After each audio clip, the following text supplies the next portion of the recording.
Smack dab in the middle of our song for today is the verse, "Be still before the Lord and wait patiently." Be still. Being quiet does not come easy for us, does it? We all like to talk, and after all, we're sociable people, and God gave us tongues to speak and ears to listen.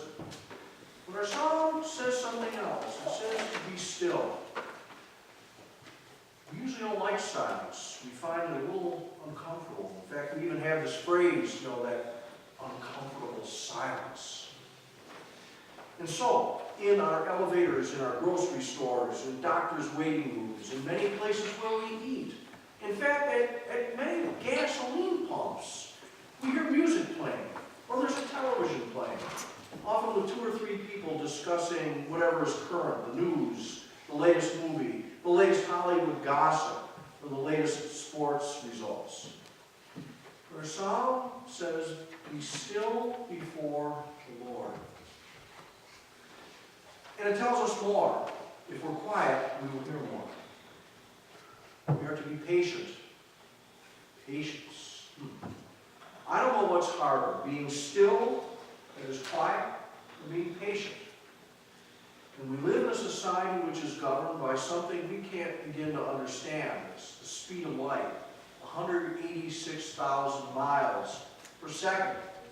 What I mean by raising that is that we live in this digital age, and information is just flying at us at that speed. When I was young, Bell Aircraft was developing supersonic planes. In fact, the X-15 was developed in Buffalo and tested in Niagara County, basically my backyard. And we would routinely hear these sonic booms as the planes flew overhead. There would be these sonic booms because the planes flew faster than the speed of sound, which was 1,000 feet per second. And as amazing as that is, that's nothing compared to the speed of light. And against that backdrop, my father and my older brother were building a boat. And I was impatient to see that it get finished. So I was always asking, "Is it done yet? Is it done yet?" And they would always have the same answer, "Not now." And that answer to my impatience became the name of the boat. They called it the Not Now. Well, our song has much to say about being still and being patient, which are hard qualities to develop. And they're even harder to develop and maintain in adversity.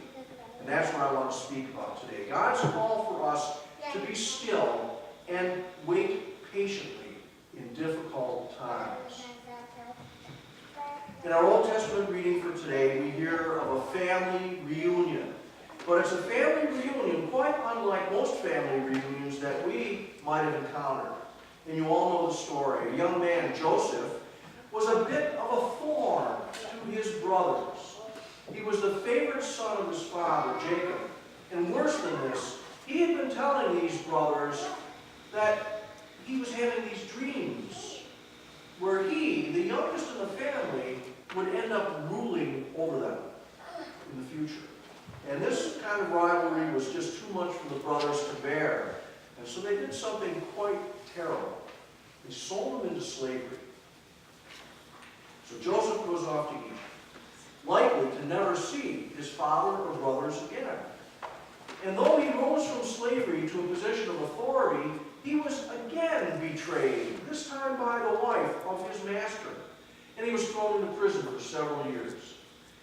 Because of the Lord's plan for him, though, he was released because of his ability to interpret dreams. And so then he rose again in power, and he became the overseer of all the agricultural production in Egypt. Now, many years had gone by since he saw his family. And in those years, he had risen to this position of great power. But this had come at a great expense. The loss of contact with his family, betrayal by his brothers, and several years of imprisonment. And Joseph was a smart man. I'm sure he remembered every detail of these years and of his suffering. But notice how he reacts when he's presented with his brothers coming to buy grain that they desperately needed.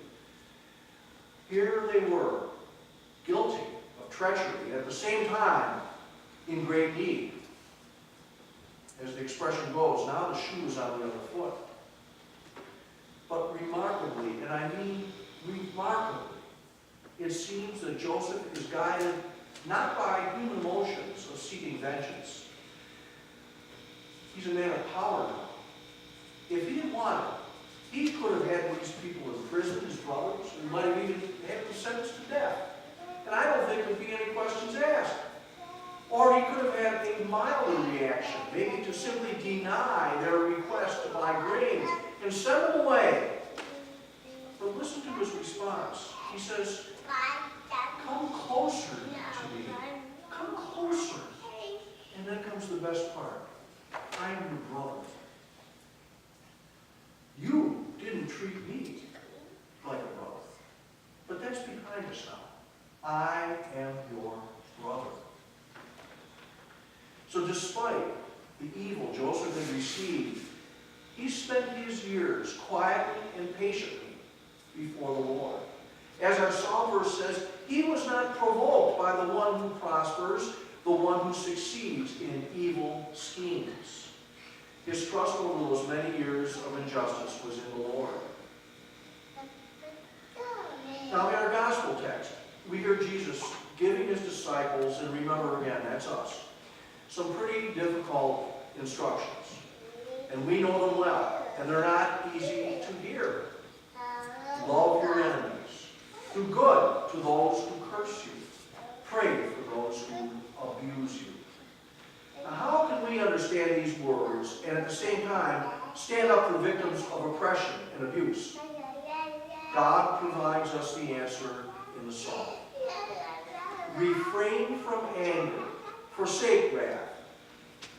Fret not yourself, it only tends to evil.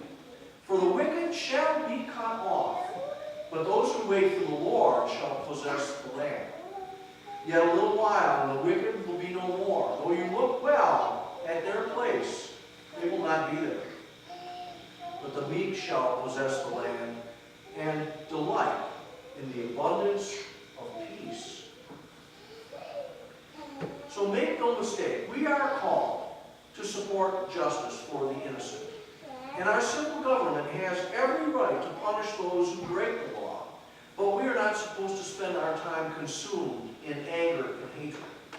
We must support all efforts that work for justice in this life, and also know that there will be justice in the next life, made it out as well.